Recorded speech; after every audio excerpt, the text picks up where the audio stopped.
Hansel and Gretel, Fairy Tale Treasury. Adapted by Jane Jerrard, illustrated by Susan Spellman. Long ago, a poor woodcutter lived on the edge of a large forest with his wife and 2 children named Hansel and Gretel. One autumn, there was no food in the land. The man could not feed his family. The woodcutter's wife, who was the children's stepmother, warned that the whole family would soon die of hunger. One night she told her husband that he must take the children into the woods and leave them there. But Hansel overheard this, and he told Gretel.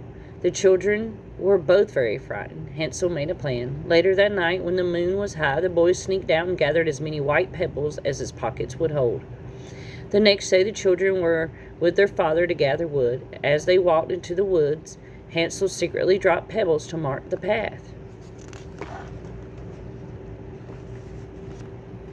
Deep in the woods, the woodcutter built a fire and left the children on their own with only some bread to eat.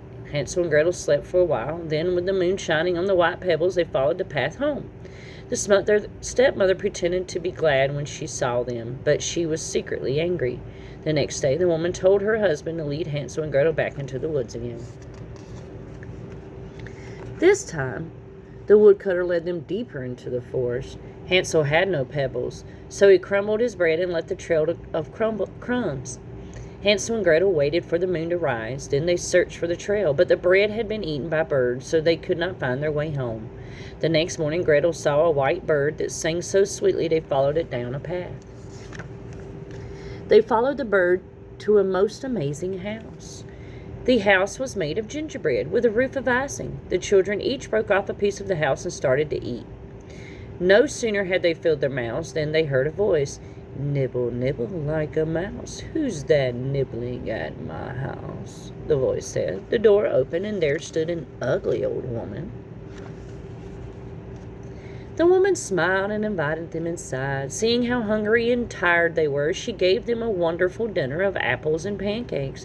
Then she put them to bed. Hansel and Gretel did not know that the woman who seemed so nice was really a wicked witch. Before Hansel and Gretel awoke the next morning, the witch carried Hansel to a little cage she had built, and she locked him inside.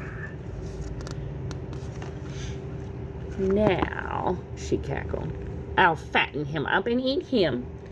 The witch made poor Gretel cook meals for Hansel, for she wanted him to grow plump.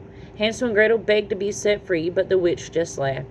Each day the witch asked to feel Hansel's finger. She couldn't see too well, so Hansel cleverly put an old bone to feel. The witch thought he was still too thin.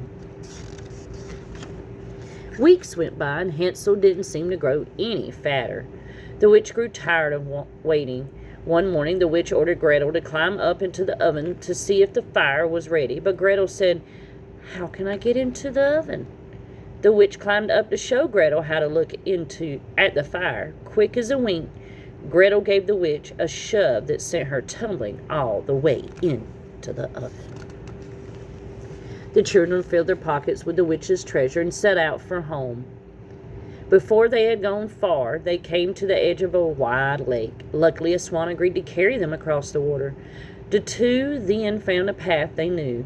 The woodcutter cried tears of joy to see his children again. He had sent his wife away after he finally realized how wicked she was. The woodcutter and his children lived happily for the rest of their days with the help of the witch's gold. Thanks for listening. If you like what you heard, please click like and subscribe.